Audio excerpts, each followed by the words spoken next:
Welcome to Independent Lifestyles, a program of the Sheboygan County Aging and Disability Resource Center. I'm Lisa Hurley, Caregiver Coordinator for the ADRC, and our guest today is Ginny Nyheis of the Southeastern Wisconsin chapter of the Alzheimer's Association. Welcome, Ginny. Thank you, Lisa. Thanks for having me. Great. Happy to have you here. And Ginny, so with the association, what is your role? So I am what we call the Regional Services Manager. I provide our core services to families in Sheboygan County. Great. So happy to have you. And, I think one of the things that sometimes gets a little confused with folks, and of course we have Alzheimer's Association is the name of your organization, but the terms Alzheimer's and dementia. So explain the difference and what that means. Sure. So dementia is the overall condition. Dementia is actually a set of symptoms, and it defines some symptoms some cognitive changes that happen when a person has something going on with their brain. Alzheimer's disease is one disease that falls under that condition or that set of symptoms of dementia. Alzheimer's disease is by far the most prevalent. It accounts for about 60 to 80% of all the cases of dementia, but there are many, many different causes of symptoms of dementia as well. And at the Alzheimer's Association, we work with families that are living with a loved one or the person themselves that has Alzheimer's disease, but we also do work with families that have related dementias as well. Okay, so really the full range. Mm-hmm. And tell us, what would be considered some of the early signs of Alzheimer's disease? Okay, so for Alzheimer's disease, the sign that we usually first see is memory loss. And it's memory loss that's severe enough to interfere with somebody's daily life or daily activities. So it's not like you and I experience, where we might forget somebody's name or forget where we parked our car or forget what day of the week it is. In those situations, we're able to, in most cases, recall those things by sometimes retracing our steps, sometimes using different techniques and tips. But with Alzheimer's disease, that memory loss is more severe, and it interferes with their daily routine. So it's things like forgetting to eat or not realizing that they need to eat. It can be something as severe as forgetting how to care for themselves, how to get dressed in the morning, how to take care of their daily hygiene needs. So it's a little bit different than what you and I experience. Some of the other things that people with Alzheimer's disease will struggle with, there's going to be changes in language, in both verbal and reading and talking, and both understanding and being able to use right words. Okay. As well as we see them withdraw from activities that they've always done, as well as start to withdraw from family, social gatherings, and work sometimes. And then we also see things like struggling with executive thinking type activities where they need to put things in order, or where they need to be able to calculate sums, things like struggling with their keeping up on their checkbook, those types of items as well. Okay. And in my role at the ADRC as a caregiver coordinator, mm-hmm. I work with you jointly with some of the families, and yes, that a lot of times too, people see it, like you mentioned, with keeping up the checkbook or the payments or, that type of thing definitely is part of that. Correct. One of the things that I would like to mention that we actually give to families is the 10 signs. And we won't go through all those 10 signs because you just mentioned some of those. with what are some of the early signs. But the 10 signs really gives a nice difference between what is normal aging and what might be considered the signs of Alzheimer's. And this, Jenny, is available, well, we have these at the ADRC, and this is also online as well, correct? Yes, you can get that through our website at alz.org, and you can also get that information by calling our 24/7 helpline number, which is 800-272-3900. Okay. And we'll talk a little bit more about that, the helpline number, with some of the services that are provided. But let's talk a little bit maybe nationwide, statewide, and then here in Sheboygan County, what is the prevalence? What do we say are the facts and figures of this disease? Okay, so currently in the United States, there are over 5.8 million people living with Alzheimer's disease and some other type of dementia. In the state of Wisconsin, it's about 110,000, and in Sheboygan County in particular, it's about 2,500 currently. We know that those numbers may even be a little bit low because not everybody gets diagnosed right away when they are seeing symptoms or get diagnosed at all, real honestly, when they see symptoms. It is the 6th leading cause of death in the United States, and that's something that people don't always realize, that Alzheimer's disease is a fatal disease. It is killing the brain, and when more and more parts of the brain continue to die, obviously other body functions aren't going to work properly either, and other organs are going to shut down. So it currently is the 6th leading cause of death in the United States. It is also the only cause of death that has continued to rise over the last several years, while other major diseases, the death rates have fallen. Things like cancer and heart disease and even AIDS and HIV, the death rate has fallen, where it continues to rise with Alzheimer's disease. Not only is it the people that are affected, but we also know that there are family caregivers, and sometimes they're family members, sometimes those are friends, but they're unpaid caregivers or care partners, which are providing help and support for that person living with the disease. And in the United States right now, there's over 16 million what we would call family caregivers that are providing unpaid care and real honestly, saving the nation quite a bit of money that way. But it does take a toll on those family members and those caregivers in particular.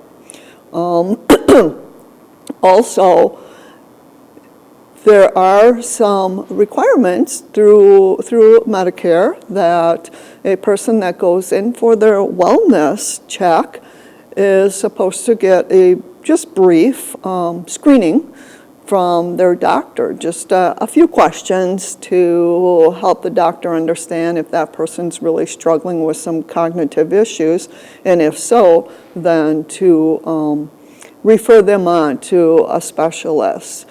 And according to some information we're able to gather for our facts and figures for 2019, we know that only about 16% of people that are going in for those Medicare wellness checks are actually receiving those pre-screening questions. So that's kind of a concern for us at the Alzheimer's Association, and hopefully for people in the community as well, because we do know that early and accurate diagnosis is important when we're talking about Alzheimer's disease as well as other dementias. And that early and accurate diagnosis that we advocate for really helps that person to be able to get connected to supports and resources that are available within the community to help improve their quality of life and to help them enjoy and have a good quality of life. Exactly. So that is why the early diagnosis is so important.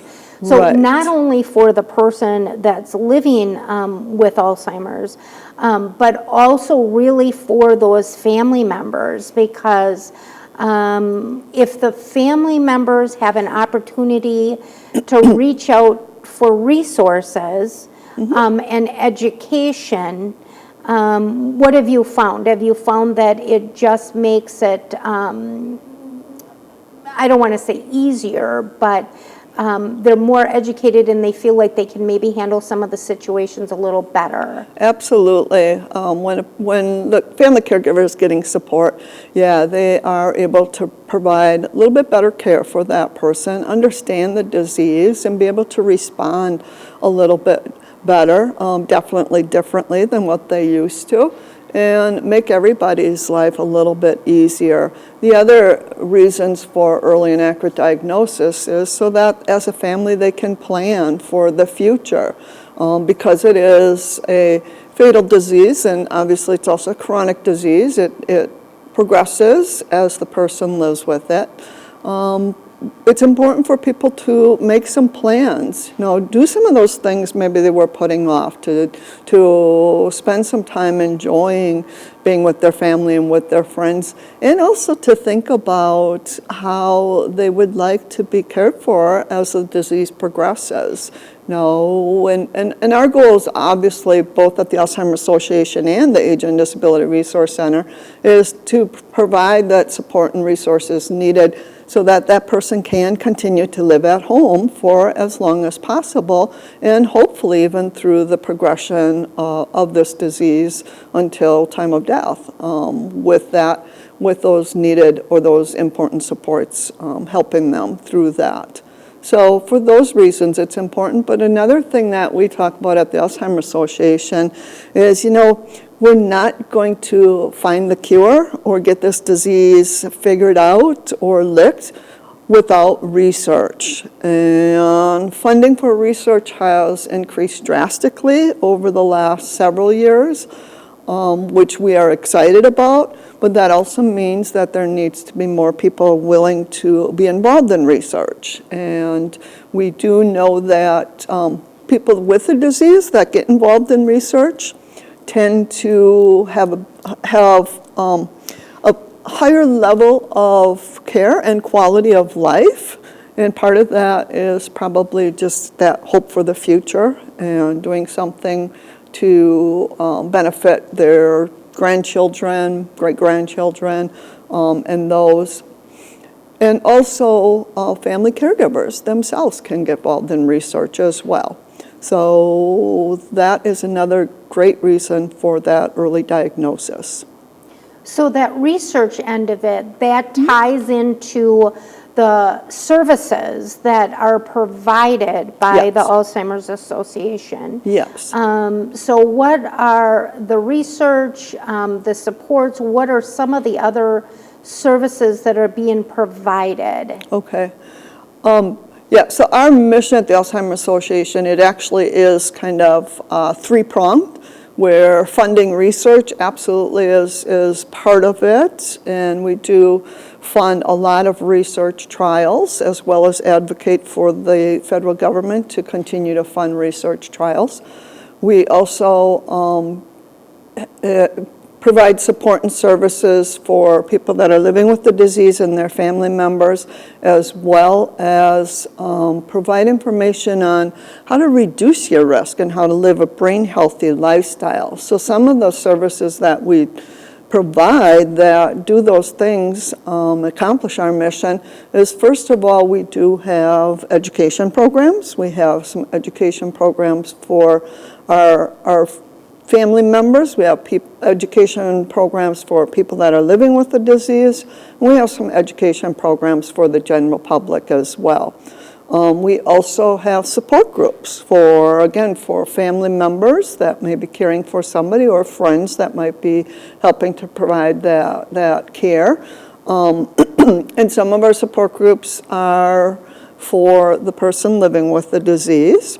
We have what we call social engagement opportunities, which is for, again, the person that's living with the disease themselves, as well as some of their family members, to stay socially involved, because as I mentioned before, that withdrawing socially is a part that, something that happens with this disease. So that gives them an opportunity to connect with others that are living with the disease in a social environment. Excuse me. We also have safety services, because one of the symptoms that we often see with this disease is that tendency to what you might call wander or explore, and that person has a tendency to get lost, even in very, very familiar locations. So we have some services that we provide to help them get reconnected with their loved ones. And then we have what we call care consultations, and I know, Lisa, you mentioned that you and I do a lot of care consultations together, so that we're giving people information about the Age and Disability Resource Center as well as the Alzheimer's Association at the same time, rather than making them come back twice, or so get that information in one consolidated visit. Not that we won't see them again, because oftentimes we will follow them and do several care consultations for them. But care consultations are really individual meetings where we can answer specific questions for that, again, that person living with the disease or their families and friends that are helping to provide support. And then I think probably one of our greatest services is our 24/7 helpline, which is available, like it says, 24/7, and it's available for anybody out in the community, whether they have a loved one, whether they are somebody with memory issues, whether they are just a concerned citizen, or whether they just want to know some more information about the disease and the resources. They can call our 24/7 helpline. And I believe we have that information available. And Ginny, many times when we do the care consultations, one of the neat things is that, because you and I cannot be available 24/7 right, to answer questions, so the great thing is that we are able to share with family members, part of the care team, for someone, this 800 number that then they can call at any point for maybe a little bit of support if need be. Maybe there's a change in the person's overall condition, or they really have a concern, and they'll be able to hear from a trained professional some ideas, some tips, that type of thing. What should you look for? Anyway, so this is just wonderful to be able to have that 24/7 helpline at 1-800-272-3900. So what are just a couple examples of some questions that the helpline has received, or popular questions? Sure. We get questions anywhere from, where is there a support group that meets in my area, all the way to, I'm up at 3 a.m. and it's the 5th time I'm up tonight, and I'm really struggling and really frustrated and just need somebody to talk, and pretty much everything in between. If there's resources you're looking for, if there's questions about the disease, if you're seeing signs in yourself and you're just not sure if it's something to be concerned about or if it's typical age-related change, if you're concerned about a loved one and you're questioning some of the signs that you are seeing, you can call us and get some information. If you are caring for somebody, if you happen to be one of those unpaid caregivers out there, or even professional caregivers can call us if you're struggling with maybe a symptom of the disease, or maybe behavior that you're seeing, or maybe with getting that person to provide their care, or take a shower, or get dressed, or eat, or take their medications, any of those types of things. You can call us, and like you said, Lisa, a trained professional will be there 24/7 to talk with you, answer your questions, and depending upon how in-depth the questions are, going to be really how lengthy the calls might be and how involved with the information that person will get with you. And the thing I like about that too, again, as you mentioned, is it really can be anyone to call, because many times out in the community, you know, we've been out giving, you've been giving programs, sometimes I'll be there as well, and I think that we've asked the question when we've done some presentations to the general public, you know, how many of you have had a connection to someone living with Alzheimer's? And usually it's in the high 90% that we see that. So I think that is something that almost everyone does have a connection, whether it's a relative, a neighbor, you know, someone they go to church with, it could be that. So we're so pleased to be able to offer, to have the Alzheimer's Association offer some of these wonderful education programs that are out there. And boy, you're going to be busy, Ginny, and definitely May and June coming up.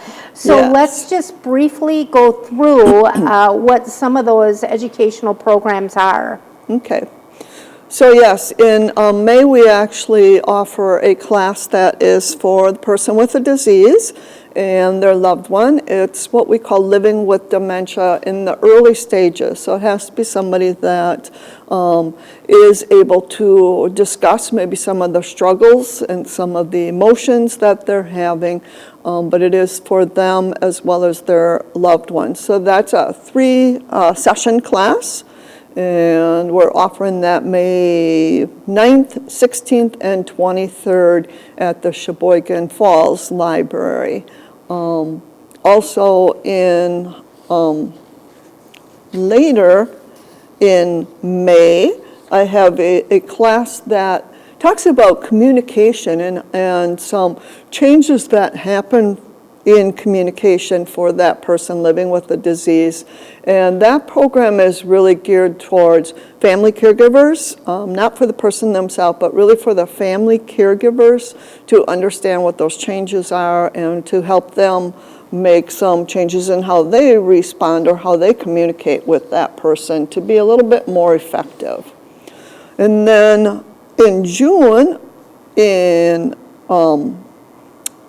I have a program that's coming up that's called Dementia Conversations that really talks about how do you get that person to a doctor to maybe get that first diagnosis, or maybe once they have the disease, getting them to a doctor, because that becomes a struggle.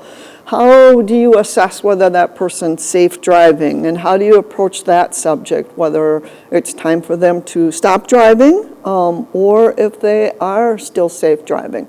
And also talking about some of the legal and financial planning, and how do you approach that conversation with the person? Families may feel like they're not ready for that legal and that financial, but the sooner you do that type of planning, the easier it will be in the long run. So it's never an easy conversation, but it's always a conversation to start early. Correct, yes. Yeah. And then later in June and into July, we have a 6 weeks class that is really an evidence-based class. It's for family caregivers, and it's called the Savvy Caregiver, and it helps them to talk about the abilities that their loved one still has and how they can make that day better for that person with those abilities that are still remaining. And then finally in June, I also have a class on healthy living for your brain and body, and that talks about how do we reduce the risk for Alzheimer's disease through some lifestyle changes. And June is our Brain Health and Alzheimer's Disease Awareness Month. So we like to do more general presentations on how do we reduce our risk for the disease. So that would be open to anybody that is wondering about how do I live a brain healthy lifestyle. And that is so important for the general public overall. Yes. Because sometimes we do get questions about whether is this inherited, if my mom had it, and we certainly can answer those questions. But really, the main thing is to keep that brain healthy lifestyle and to be active, correct? Correct, yes, physical exercise. And and that's not just important for the general public, absolutely it is to reduce risk and family caregivers, but also for the person that maybe has had a diagnosis. These things are also very good for them to continue to do. And like you mentioned, physical exercise is the best one for any of us. Great.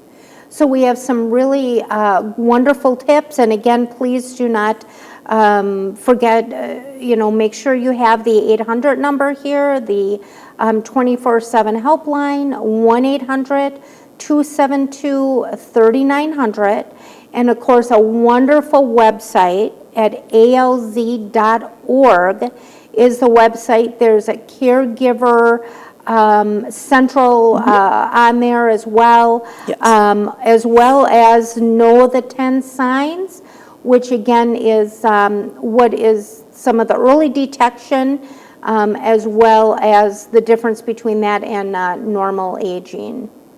Correct.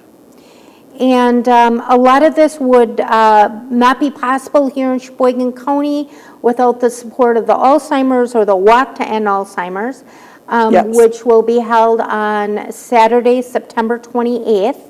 2019 here in Sheboygan County, or in Sheboygan for the county, at Evergreen Park. So we want you to mark your calendars early for that. That's something, Yes. again, that everyone can play a part in. Correct. Correct. And yeah, and Lisa, you mentioned how important that is because those education programs and actually all the services we provide to family caregivers, we do at no cost to the family. So the one way that we're able to fund those things is through that Walk to End Alzheimer's, through the fundraising that happens for that day. Great. Well, again, Ginny, wonderful to have you here today.